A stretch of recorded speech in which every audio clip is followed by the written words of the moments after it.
వందనాలన్నయ్య. నా పేరు ప్రభుదాస్, వయసు 26, గిల్లెసూగురు క్యాంప్ నుంచి అడుగుతున్నాను. న్యాయాధిపతుల గ్రంథం 4:17 హసోరు రాజైన యాబీనుకును కయీనీయుడైన హెబెరు వంశస్థులకును సమాధానము కలిగి ఉండెను గనుక సీసెర కాలినడకన కయీనీయుడకు హెబెరు భార్య అయిన యాయేలు గుడారమునకు పారిపోయాను. న్యాయాధిపతులు 4:21 పిమ్మట హెబెరు భార్య అయిన యాయేలు గుడారపు మేకు తీసుకుని సుత్తె చేత పట్టుకొని అతని యొద్దకు మెల్లగా వచ్చి అతని అలసట చేత గాఢనిద్ర కలిగి ఉండగా నేలకు దిగినట్లు ఆ మేకును అతని కణతలలో దిగగొట్టగా యాబీనుకును హెబెరుకును సమాధానం కలిగి ఏమంటే మొత్తాన్ని చంపేసింది. చంపిన తర్వాత ఏమన్నాడు? యాబీనుకును హెబెరుకును సమాధానం కలిగి ఉంటే హెబెరు భార్య అయిన యాబేలు యాబీను సైన్యాధిపతి అయిన సీసెరాను ఎందుకు చంపింది అన్నయ్య? వాళ్ళిద్దరి మధ్య సఖ్యత కుదిరింది కదా. సఖ్యత కుదిరినప్పుడు ఎందుకు చంపేసింది? ఎవరిని అడిగినా ఈ ప్రశ్నకు సమాధానం చెప్పట్లేదని దయచేసి మీ సమాధానం కొరకు ఎదురు చూస్తూ ఉంటానన్నయ్య. ఇక్కడ ఒక విషయాన్ని మీరు గమనించాలి. ఇశ్రాయేలీయులు తప్పు చేసినప్పుడు దేవుడు శత్రువుల చేతికి వాళ్ళని అప్పగించాడు. వాళ్ళు వచ్చి వాళ్ళకి తగిన శిక్ష అంటే ఏంటి? దేవుని మీద తిరుగుబాటు చేసినందుకు తగిన శిక్ష వాళ్ళకి విధించారు. అప్పుడు వాళ్ళు బాధపడి దేవుని వేడుకోవడం ప్రారంభించారు. తండ్రి, తప్పు చేశాము, క్షమించు అని. ఎందుకంటే బాధ కలిగితే కానీ బోధ కలగదు. ఎప్పుడైనా బాధల్లోకి వెళ్తేనే మనకు అర్థమవుతుంది ఏ విషయమైనా, జ్ఞానోదయం కలుగుతుంది. ఎప్పుడు సంతోషం ఉంటే మనకి ఏ విషయాలు అర్థం కావండి. కనుక వీళ్ళు ఎప్పుడైతే బాధలోకి వెళ్ళారో దేవుడికి గుర్తొచ్చేవాడు, దేవుడి దగ్గర మొరపెట్టేవారు. అప్పుడు దేవుడు వాళ్ళ కొరకు ఎవరిని పంపాడు? విమోచకులు. అందులో పురుషులున్నారు, స్త్రీలున్నారు, ప్రవక్తలున్నారు, రాజులున్నారు. చూసారా ఎంతమందిని దేవుడు వాళ్ళ దగ్గరికి పంపాడు? ఎందుకు పంపాడు? ఎందుకు పంపాడంటే వాళ్ళని సరిచేయడానికి, వాళ్ళని మార్చడానికి అని అర్థం. ఏనన్నా? ఇక్కడ న్యాయాధిపతుల గ్రంథం 4:17 హసోరు రాజైన యాబీనుకు కయీనీయుడైన ఏమండి హెబెరు వంశస్థులకును సమాధానమే ఉంది. వాళ్ళ మధ్య ఏమి సమస్యలు లేవు. కనుక సీసెర కాలినడకని వీడు తప్పించుకోవడానికి ఎక్కడికి వెళ్ళిపోయి నాకు సేఫ్టీ అనుకున్నాడు. మాకిక్కడ మీ ఇద్దరికి మధ్యన సంధి ఉంది, పొత్తు ఉంది మా ఇద్దరికి, మీ ఇద్దరం కూడా ఒకరంటే ఒకరు ఆదరించుకునేవాళ్ళం మేము, కనుక అక్కడ నాకు సేఫ్టీ ఉంటుంది, వాళ్ళని అప్పగించరు అనే ఒక ధీమాతో ఏం చేశాడు? సీసెర కాలినడకన కయీనీయుడగు హెబెరు భార్య అయిన యాయేలు గుడారమునకు పారిపోయాడు. వెళ్ళగా ఎవరి దగ్గరికి వెళ్ళాడు? హెబెరు వంశస్థులకు సమాధానం ఉంది కనుకనే హెబెరు వంశస్థుల దగ్గరికి పారిపోయాడు. అది ఏమండి వారి దగ్గరికి వెళ్ళాడు సీసెర. అప్పుడు ఏమైంది? పిమ్మట 4:21 పిమ్మట హెబెరు భార్య అయిన యాయేలు గుడారపు మేగు తీసుకొని సమాధానం కలిగి ఉన్నారు. వంశస్థులకి వీళ్ళకి సమాధానం ఉంది, కానీ ఈవిడేం చేసింది? మేగు తీసి సుత్తు పట్టుకొని మొత్తానికి అతని నేలకు కొట్టింది. ఏమండి ఎందుకు కొట్టింది? ఇశ్రాయేలీలైన వాళ్ళని నిజంగా ఇతడు సీసెర ఎంత బాధ పెట్టాడు, చాలా హింస కలుగు చేశాడు. ఏమండి చూద్దాం. 4వ అధ్యాయం న్యాయాధిపతుల గ్రంథం చదువుతాం ఒక మాట. అదే 4వ అధ్యాయం 3వ వచనం చూడండి. 900 ఇనపరదాలు ఉన్నాయటండి సీసెరాకి. 20 సంవత్సరాలు ఇశ్రాయేలులు కఠినంగా బాధ పెట్టాడట. ఎంత బాధ పెట్టాడట? 1 రోజా 2 రోజుల 20 years, 20 సంవత్సరాలు బాధ పెట్టాడటండి. 20 ఏళ్ళు బాధ పెట్టాడట.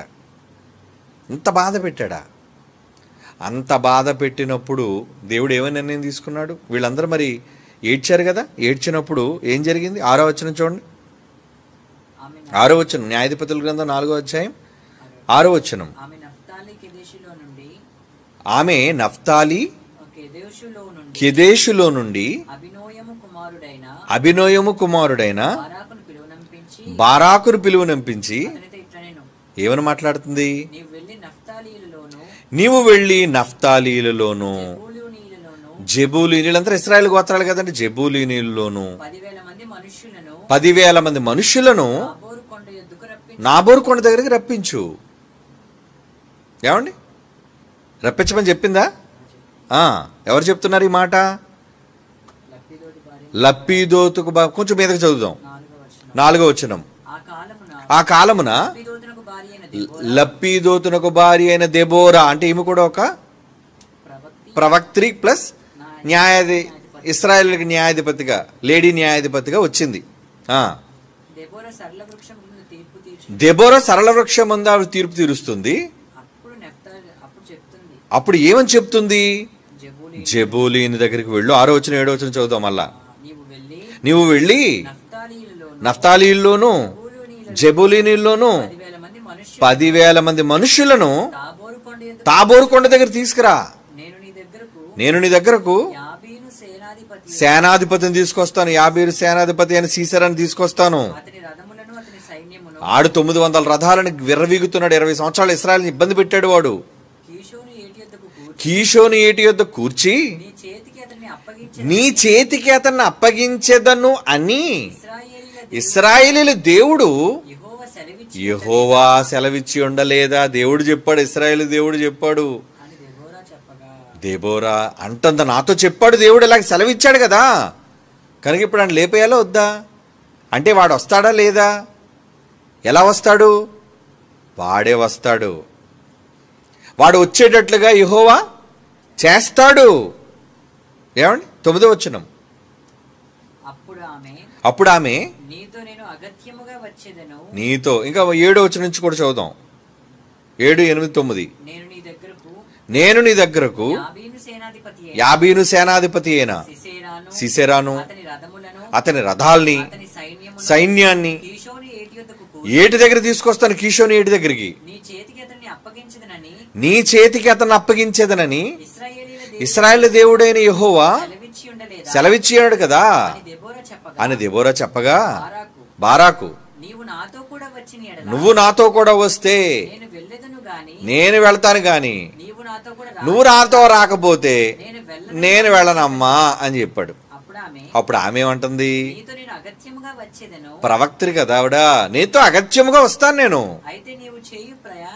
నీవు చేయు ప్రయాణం వలన నీకు ఘనత ఏమి రాదు. నువ్వు ప్రయాణం చేసి వెళ్తున్న వాళ్ళు దానివల్ల ప్రయోజనం ఏముంది? యెహోవా ఒక స్త్రీ చేతికి నేను వచ్చాననుకో, నాకు అప్పగించినట్టుగా ఉంటుంది. నువ్వు వెళితే నువ్వు కదా మగాడివి, నీకు అప్పగిస్తాడు. యెహోవా ఒక స్త్రీ చేతికి సిసేరాకు అప్పగించనని చెప్పి తాను లేచి బారాకుతో కూడా కేదేశునకు వెళ్ళెను. అంటే ఎంత ఉన్నా, సౌమ్యం కలిగి ఉన్నా, ఏమండి, సీసెరాను చంపడానికి ఎవరిని దేవుడు ఆదేశించాడు? ఏమండి, అప్పగిస్తాను అని వీళ్ళతో చెప్పాడా? దేవుడు నిర్ణయం తీసుకున్నాడా? వీడిని లేపేయాలని నిర్ణయం తీసుకున్నాడా? తీసుకున్నాడు. ఎవరి ద్వారా లేపేయాలనుకున్నాడు? ఎవరి ద్వారా లేపేయాలనుకున్నాడు? ఒక ఆడది, ఒక స్త్రీ, ఒక స్త్రీ చేతికి అప్పగిస్తాడు. చెప్పాడా? ఎవరా స్త్రీ? ఎవరా స్త్రీ? అదిగోండి పైకి చదివిన మాట మనం 21వ వచనం. పిమ్మట హెబెరు భార్య అయిన యాయేలు గుడారపు మేకు తీసుకొని సుత్తి చేత పట్టుకొని అతని యొద్దకు మెల్లగా వచ్చి అతని అలసట చేత గాఢ నిద్ర కలిగి ఉండగా నేలకు దిగినట్లు ఆ మేకును అతని కణతల్లో దిగగొట్టగా, అంటే ఎవరు మనిషి అన్నమాట ఈవిడ? యెహోవా ఆదేశాలను నెరవేర్చేది. అవును, ఎందుకంటే దేవుడు నిర్ణయం తీసుకున్నాడు. ఎంత గొప్ప నువ్వు సైన్యాధిపతివైనా 900 రథాలు, నీకు ఇనప రథాలున్నా నిన్ను ఒక ఆడదానితో చంపిస్తాను. ఎందుకంటే 20 ఏళ్ళు నువ్వు నా ప్రజలను ఇబ్బంది పెట్టావు నువ్వు, కనుక నీకు తగిన శిక్ష ఒక ఆడదాని చేతితో నీకు వేయిస్తాను అని దేవుడు నిర్ణయం తీసుకున్నాడు. దేవుడు నిర్ణయం తీసుకుంటే అందరూ ఇశ్రాయేలీయులు మనవాళ్ళై ఉండాలి. నువ్వు ఎవరితో సమాధానం పెట్టుకున్నా, ఉదాహరణకి మీకు అర్థం అవడానికి ఇంకో మాట చెప్తాను. ఈ ఎరుకో గోడ మీకు తెలుసు. ఎరుకో గోడ మీద ఎవరున్నారు? రాహాబ్ అనే వేశ్య, అక్కడే కదా కాపురం చేస్తుంది. ఎరుకో గోడ మీద ఆవిడ ఇల్లు ఉంది. ఇంతకీ ఎరుకో అనేది ఒక పెద్ద పట్టణం, దాని చుట్టూ పెద్ద గోడ ఉంది. దాన్ని ఎవరైనా ఛేదించడం కష్టం. అలాంటి దాన్ని ఆక్రమించాలి అంటే, అలాంటి పట్టణాన్ని చుట్టుముట్టాలి అంటే, దాన్ని లోపరుచుకోవాలి అంటే ముందు ఇశ్రాయేలీయులు కొంతమందిని వేగుల వారిని పంపారు. అవునా? ఆ వేగుల వారు ఎవరింటికి వచ్చారు? రాహాబు దగ్గరికి వచ్చారు. అవునా? వేశ్య ఇంటి దగ్గరికి వచ్చారు. మరి ఆవిడికి ఎలా తెలుసు? ఏమండి, యెహోవాడికి ప్రత్యక్షమే చెప్పాడా, అమ్మా నా మనుషులు వస్తున్నారు, నువ్వు వాళ్ళని ఆదరించు అన్నాడా? అంటే ఆవిడికి ఎవరి మీద నమ్మకం ఉందన్నమాట? ఆవిడ ఉంటుంది అన్యజనుల్లోనైనా, ఎరుకో పట్టణంలో ఆవిడ కాపురం ఉంటున్నా, ఎరుకో గోడ మీద ఆవిడ నివాసం ఏర్పాటు చేసుకున్నా ఎవరిని నమ్ముతుంది? అన్య దేవతలు నమ్మలేదు. జీవం కలిగిన యెహోవా దేవుని యందు భయభక్తులు కలిగిన స్త్రీగా ఆమె కనబడుతుంది. యెహోషువ గ్రంథం చూద్దామా? 2వ అధ్యాయం ఒక మాట. యెహోషువ గ్రంథం 2వ అధ్యాయం 10-11 వచనాలు. యెహోషువ గ్రంథం 2వ అధ్యాయం 10-11 వచనాలు. మీరు ఐగుప్తు దేశంలో నుండి వచ్చినప్పుడు మీ ఎదుట యెహోవా ఎర్ర సముద్రపు నీరును ఎలాగ ఆరిపోజేసెనో, యొర్దాను తీరమునున్న అమోరీయుల ఇద్దరు రాజులైన సీహోనుకుని ఓగుకి మీరు ఇశ్రాయేలుగా మీరు ఏం చేశారో, అనగా మీరు వారిని ఎలాగో నిర్మూలన చేశారో అది విన్నదటండి. విశ్వాసం కాదా? ఇంకా మేము వినినప్పుడు మా గుండెలు కరిగిపోయిన, వీళ్ళు దేవుడు ఇంత గొప్ప దేవుడా, సముద్రాన్ని పాయలు చేస్తాడా, ఇద్దరు రాజులు ఏం కాకుండా తుడిచిపెట్టేశాడా, మీ దేవుడని యెహోవా, మీ దేవుడని యెహోవా అంటాం చూడండి. మీ దేవుడని యెహోవా పైన ఆకాశమందు క్రింద భూమి యందు దేవుడే. ఎట్టి మనుష్యులకైనా మీ ఎదుట ధైర్యం ఏమాత్రం ఉండదు. ఎవరంటున్నారండి ఈ మాట? ఈవిడ వెళ్ళిందా ఇశ్రాయేలుతో పాటు తిరిగిందా ఏంటి? ఎర్ర సముద్రం పాయలేనప్పుడు ఈవిడ ఉందా ఏంటి? లేదు. కానీ విన్నారట, విన్నారు. ఆ రోజు మీడియా లేదండి, ఆ రోజు న్యూస్ పేపర్లు లేవండి, టెలివిజన్స్ లేవండి, కానీ వార్త వచ్చేసిందండి. ఏమండి, వార్తను మనం ఏమి చూడకుండా నమ్మొచ్చా? నమ్మగలమా? కానీ నమ్మింది ఆవిడ. ఎంత గొప్ప విశ్వాసురాలు! నమ్మి ఇశ్రాయేలీయులని లక్షల మందిని సముద్రంలో ఆరిన నేల మీద నడిపించాడు. ఎంత గొప్ప దేవుడు అండి! దేవుడు అంటే వాళ్ళ దేవుడు అండి, నిజమైన దేవుడు అని ఆ రోజు నుంచి ఆవిడ నమ్మడం ప్రారంభించింది. ఆ నమ్మడం ప్రారంభించిన సంగతి ఇశ్రాయేలుకి తెలీదు. ఏమండి, ఇశ్రాయేలుకి తెలీదు, దేవుడికి తెలుసు. కనుక ఈ పట్టణాన్ని ముట్టడి వెయ్యాలి అంటే, ఈ పట్టణాన్ని ఆక్రమించాలి అంటే మీరు ఎక్కడికి వెళ్ళాలని యెహోషువతో చెప్పాడు. ఎక్కడికి వెళ్ళాలి? మీరు వెంటనే రాహాబు అని ఒక ఆవిడ ఉంటుంది, వెళ్ళండి అక్కడికి, వేగుల వారిని అక్కడ పంపండి, ఆవిడ ఆశ్రయం ఇస్తుంది. అంటే ఇవన్నీ దేవుడు ప్లానింగ్. ఇప్పుడు సీసెరా కూడా ఎంత కాలినడక నీడు ఎక్కడికి వస్తాడని తెలుసు దేవుడికి. ఏమండి, హెబెరు భార్య అయిన యాబేలు గుడారానికి వస్తుంది, ఎందుకంటే వీళ్ళు సంధి చేసుకున్నారు. వీడు ఇంకెక్కడ దొరకడు మనకి. వీడు ఉంటే ఎక్కడుంటాడు వీడు? ఖచ్చితంగా వాళ్ళ తాలూకా సంధి చేసుకున్న వాళ్ళ ఇంట్లోనే వీడు దొరుకుతాడు. కనుక ఎంత గొప్పవాడిని అసలు ముందు పంపించాడు. బారాక వెళితే బాగుంది కదండి, యుద్ధం చేసి 10,000 మందిని కూడబెట్టమంది, వీళ్ళు యుద్ధం చేసి ఆయన చంపిరా అంటే, నేను ఒక్కడనే వెళ్ళడం నాకు కష్టం, నువ్వు కూడా రావచ్చు కదా దెబోరా అని అంటున్నాడు. అయ్యో, ఆడదాని చేతికి అప్పగిస్తున్నాడు. అయ్యా, ఇంకా నీకేమొస్తుంది ఘనత? నువ్వు వెళితే యుద్ధం చేసి అయ్యో సైన్యాధిపతి నువ్వు చంపావని ఉంటుంది. కానీ నువ్వు ఎప్పుడైతే భయపడ్డా నన్ను కూడా రమ్మన్నావో నీ పరిస్థితి ఏంటో తెలుసా? ఇక యెహోవా ఎవరికి ఇవ్వబోతుండో తెలుసా ఘనత? ఆల్రెడీ ఆయన నిర్ణయం తీసుకున్నాడు. అంటే ఈమె సీసెరాను చంపగలిగింది అంటే కారణం ఎవరిని నమ్మింది? సీసెరా నమ్మింది దేవుడిని నమ్మిందా, లేదంటే వాళ్ళ దేవతలు నమ్మిందా, లేదంటే యెహోవాని నమ్మిందా? యెహోవాని నమ్మింది గనుకనే కారణాలు లేకుండా దేవుడు ఆ వివరణ అక్కడ ఇవ్వకపోయినా మీకు దించి చంపేసింది. అది అక్కడ విషయం. కనుక నాన్న, దేవుడు కొంతమందిని ఏర్పాటు చేసుకుంటాడు. ఆ ఏర్పాటు మనకు అర్థం కాకపోవచ్చు. ఏమండి, ఎలా అండి ఇది జరిగింది, దీని వివరణ మనకి ఇవ్వలేదు కదండి అంటే, బైబిల్లో మీకు అర్థం అవడానికి ఇంకొక మాట కూడా చెప్తాను. యేసు ప్రభు వారు తన అపోస్తలులకి శిష్యులకి విందు ఇచ్చే ముందు, ఆయన సిలువను ఎక్కే ముందు విందు సిద్ధం చేస్తాడు. ఆయన భోజనానికి పిలుస్తాడు అందరినీ. పిలిచినప్పుడు ఒక సందర్భంలో ఆయన అంటాడు, మీరు వెళ్ళండి ఒక దగ్గరికి, ఒక వ్యక్తి దగ్గరికి, బోధకుడికి కావలసి ఉంది అని అనగానే ఆయన మెడగ చూపిస్తాడు. అక్కడికి మీరు వెళ్ళండి, అన్ని ఏర్పాట్లు జరుగుతాయి అని అంటాడు. చూడండి, ఏదో సువార్తలో ఆయన మాట్లాడుతూ మీరు వెళ్ళండి అని ఒక దగ్గర అంటాడు. అలాగే గాడిద విషయం వచ్చినప్పుడు లోపలికి వెళ్ళేటప్పుడు కూడా ఇది కూడా చూడండి, ఒక ఆయన దగ్గరికి వెళ్ళండి, అక్కడ గాడిద పిల్ల కట్టబడినది ఉంటుంది, ఒకవేళ అది ఇప్పుకొని రండి, ఎవరైనా మిమ్మల్ని అడిగితే ఇది బోధకుడికి కావాలి అని చెప్పండి అన్నాడు. అంతే. ఏనానా? మత్తయి సువార్త 26వ అధ్యాయం 18వ వచనం చదవండి. మత్తయి సువార్త 26వ అధ్యాయం 18వ వచనం. అందుకు ఆయన పట్టణమందున్న ఫలానా మనుష్యుని దగ్గరికి వెళ్ళి, నా కాలము సమీపమయ్యుంది, నా శిష్యులతో కూడా నీ ఇంట పస్కాని నేను ఆచరించాలి అని బోధకుడు చెబుతున్నాడు అని మీరు చెప్పండి, వెళ్ళండి. అంతే. యేసు తనకు ఆజ్ఞాపించినట్లుగా శిష్యులు చేసి పస్కాను సిద్ధపరిచిరి. ఏమంటే మరి యేసు ప్రభు వెళ్ళినట్టు కానీ, ముందు ఆయనతో మాట్లాడినట్టు కానీ, ఏర్పాటు చేసినట్లు కానీ ఏమైనా డిస్కషన్ బైబిల్లో రాయబడిందా? ఇటు చెప్పగానే ఆయన ఇచ్చేయడం ఏంటండి? బోధకుడు కావాలనగానే పస్కాను సిద్ధం చేయడానికి ఆయన రూమ్ అంతా ఇచ్చేయడం ఏంటండి? ప్లానింగ్, దేవుని యొక్క ప్లాన్.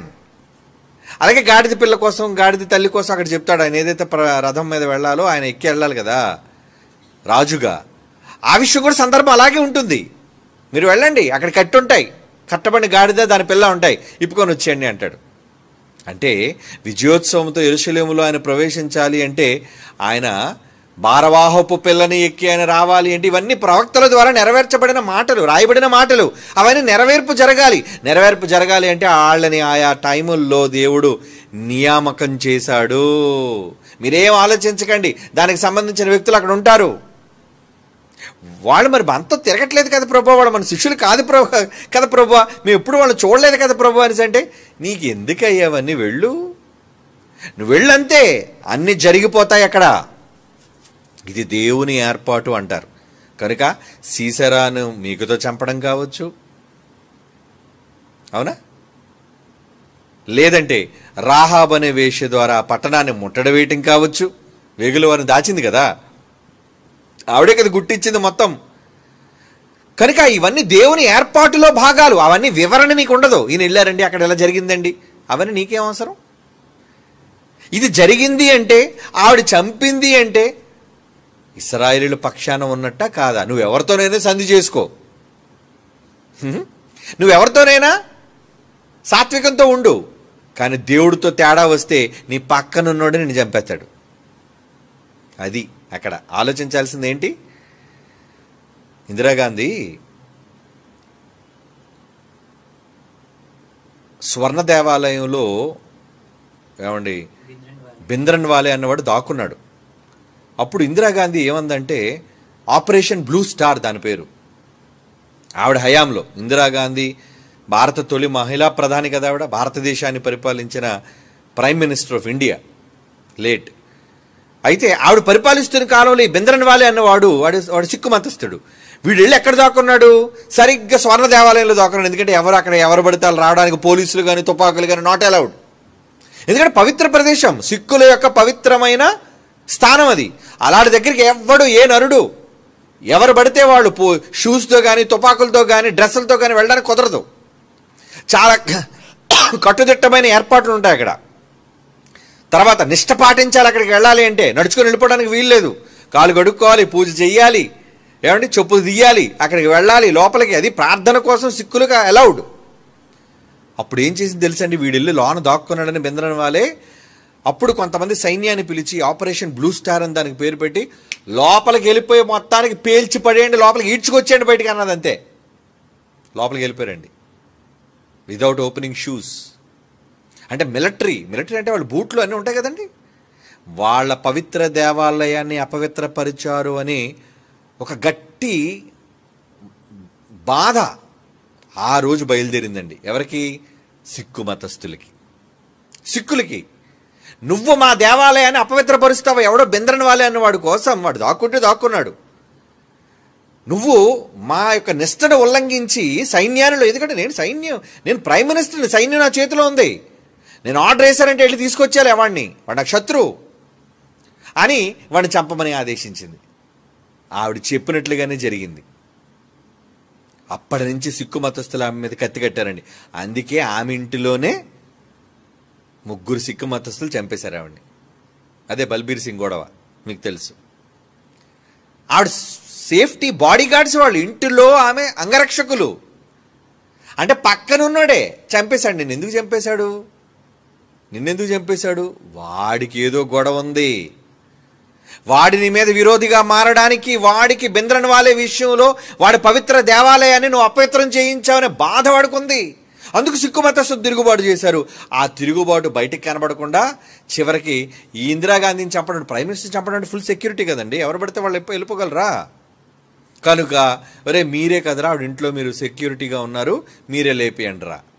లేపేశారు మిషన్ గన్తో. టప టప టప టప 21 తుపాకీ గుళ్ళు దూరిపోయి లోపలికి ఇందిరాగాంధీ శరీరంలోనికి 21 బుల్లెట్స్ తీశారు బయటికి. అంటే ఎందుకు జరిగింది అది? శత్రువుగా దగ్గరున్నోళ్ళే మారిపోయారు. అలాగే సీసెరా ఇప్పుడు చదవండి, న్యాయాధిపతుల గ్రంథం 4:17. నువ్వు ఎవరితోనైనా సంధి చేసుకో. హసోరు రాజైన యాబీనుకును కయ్యినీడైన హెబెరు వంశస్థులకును సమాధానము కలిగి ఉండను ఉన్నా, ఎందుకంటే ఇది రావాలి కదా మా అక్కడికి, సమాధానము కలిగి ఉండను గనుక సీసెరా తప్పించుకొని, యుద్ధంలో తప్పించుకొని కాలినడకల కయ్యినీడగు హెబెరు భార్య అయిన యాయేలు గుడారమునకు పారిపోయిను. ఇక్కడ నాకు సేఫ్గా ఉంటుంది, నా ప్రాణానికి ఏ పాపాయం ఉండదు. ఎందుకంటే వాళ్ళు మాకు కావలసిన వాళ్ళు, వాళ్ళకి రిలేటివ్స్ లాంటి వాళ్ళు, లేదంటే వాళ్ళకి మాకు పీస్ ట్రీటీ అంటే శాంతి ఒప్పందం ఉంది, నా ప్రాణానికి ఏ హాని ఉండదు అని అక్కడికి వెళ్ళి దాక్కున్నాడు. కానీ నువ్వే మనిషిగా వాళ్ళతో ఒప్పందం చేసుకుంటే, అక్కడున్న మనుషులు దేవుడితో ఒప్పందం చేసుకుంటే, కనుక ఇక్కడ యాబేలు భార్య ఏమైంది? ఇక్కడ హెబెరు ఏమైందండి? యాయేలు ఎవరితో ఒప్పందం చేసుకుంది? యాయేలు దేవుడితో ఒప్పందం చేసుకుందండి. ఎవరెవరు పైన ఒప్పందం చేసుకున్న 4:17లో హసోరు రాజైన యాబీను హెబెరు వంశస్థులు వీళ్ళిద్దరు ఒప్పందంలో దిగారు. కానీ 4:21లో పిమ్మడి హెబెరు భార్య అయిన యాయేలు, ఆ హెబెరు భార్య అయిన యాయేలు ఎవరితో ఒప్పందం చేసుకుంది? ఈవిడ దేవుడితో ఒప్పందం చేసుకుంది. ఏమని? శత్రువాడు వాడు వస్తే లేపేస్తాను ప్రభువా. వాడు అలాగే వచ్చాడు లోపలికి, అలాగే వచ్చాడండి లోపలికి. రాగానే ఏమైంది? సీసెరాని మొత్తానికి మేకు దించి అతని గుడారంలో అతన్ని చంపేసింది ఒక స్త్రీ. అలా చావడానికి కారణం ఏంటి? చెప్పండి. దేవునికి విరోధంగా. మర్చిపోకండి, దేవునికి విరోధంగా. ఎవరికి విరోధులయ్యారు వాళ్ళు? సీసెరా ఎవరిని ఇబ్బంది పెట్టాడు? ఇశ్రాయేలుని ఇబ్బంది పెట్టాడు. ఎవరిని శత్రువుగా చేసుకున్నాడు? దేవుని శత్రువుగా చేసుకున్నాడు. దేవుని శత్రువుగా చేసుకుంటే నీ చుట్టూన్నోళ్ళు నీకు శత్రువులుగా మారిపోతారు. అది దేవుడు నువ్వు మంచిగా చేసుకుంటే నీ మిత్రుడు కూడా మిత్రుడుగానే ఉంటాడు. దేవునితో శత్రువును తెచ్చుకున్నావా, నీకు కావలసిన వాళ్ళు నీ మిత్రులు కూడా నీకు శత్రువులుగా మారిపోతారు. అది దేవుని చేతిలో పని, దేవుడు తలుచుకుంటే జరిగేది. కనుక ఎలా ఉండాలి? దేవుడి దగ్గర ఒదిగి లోబడి భయపడుతూ నన్ను క్షమించు తండ్రి అని ఉండాలి. అవునా కదా? అవును. కనుక ఎందుకు చంపింది? చంపడానికి కారణం ఉందా? ఎవరితో ఒప్పందం చేసుకుంది? దేవునితో ఒప్పందం. అంటే దేవునితో విరోధం తెచ్చుకుంటే ఎవరినైనా నువ్వు ఒప్పందం చేసుకున్న వాళ్ళనైనా నీకు విరోధంగా మార్చేస్తాడు ఆయన. ఎందుకంటే టైం ఆయన చేతిలో ఉంది, కాలము సమయం ఆయన చేతిలో ఉన్నది, ఆయన ఏర్పాట్లు అలా ఉంటాయి. కనుక సీసెరా చావటం అనేది దేవుడు తీసుకున్న నిర్ణయం. వాడు చావాలి. వాడు 20 సంవత్సరాలు ఇబ్బంది పెట్టాడు. కనుక వాడి నాశనాన్ని దేవుడు చూడాలి అనుకున్నాడు. ఒక స్త్రీ ద్వారా ఆమె ద్వారా ఆ వాడిని చంపించాడు. ఓకేనా? అర్థమైందా?